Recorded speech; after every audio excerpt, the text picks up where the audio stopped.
안녕하세요. 핵심 뉴스만 전해드리는 지인입니다. 구독과 좋아요는 제작자에게 큰 힘이 됩니다. 하반기 들어서 조선업계 실적이 꾸준히 좋아지고 있다는 것을 모두 알고 계실 것입니다.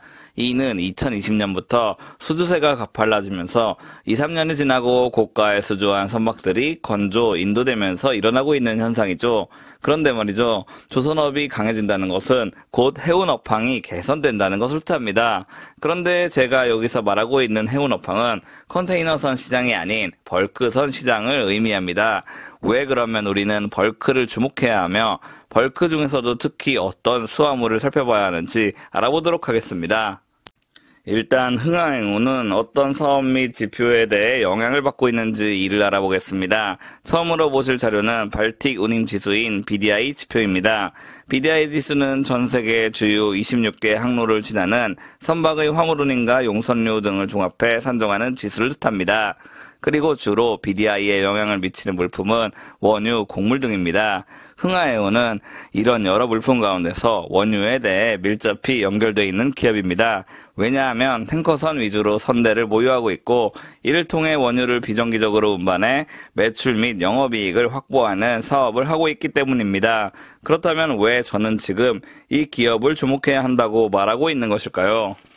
왜냐하면 올해 말 내년 초부터 탱커선 수요가 매우 높아질 것이기 때문입니다. 현재 국내 조선업계는 LNG 운반선 및 컨테이너선에 대한 대규모 수주를 하고 있는 상황입니다.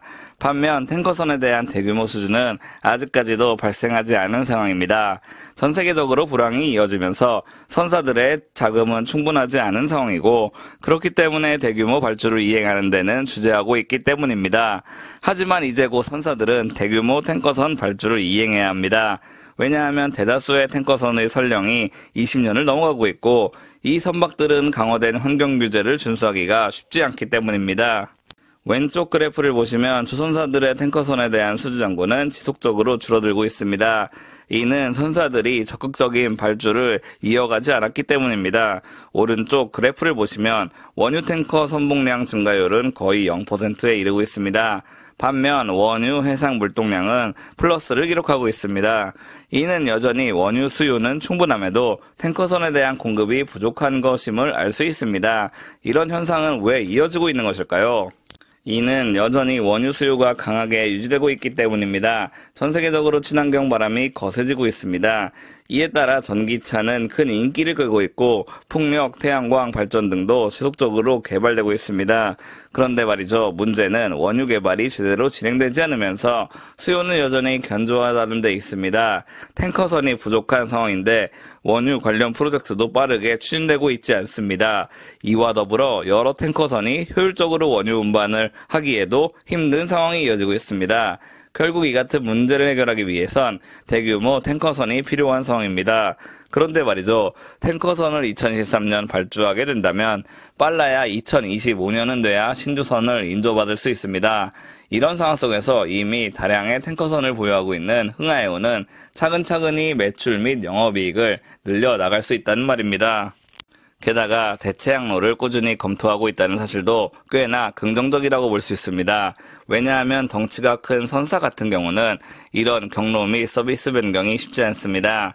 덩치가 크기 때문에 여러 핵심적인 고객사와 정기선 운영 계약을 체결했기 때문입니다. 반면 흥하해운은 상대적으로 규모가 작은 선사입니다.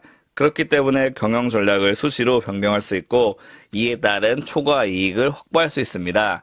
물론 경영을 제대로 이행하지 못한다면 매출 및 영업이익이 크게 부진할 수 있으나 이럴 가능성은 매우 적다고 볼 수 있습니다. 즉 글로벌 정세가 어려운 상황 속에서 흥하해운의 성장에 한번 걸어볼 수 있다는 말입니다. 오늘은 흥하해운에 대한 비즈니스 그리고 글로벌 상황에 대해 알아봤습니다. 흥하해운은 HMM과는 매우 다른 상황입니다. HMM은 컨테이너선을 위주로 포트폴리오가 구성되어 있고 현재 매각 이슈에 휘말려 있기 때문에 본 사업과는 별도로 주가가 움직일 것이기 때문입니다. 반면 흥하해운은 규모가 작은 기업이고 본 사업 진행에 따라 주가가 영향받을 것입니다. 그렇기 때문에 BDI 지수 및 여러 원유 시장을 잘 체크하시고 안전한 투자하시면 좋겠습니다. 제가 준비한 소식은 여기까지입니다. 지금까지 핵심 뉴스만 전해드리는 지인이었습니다. 감사합니다.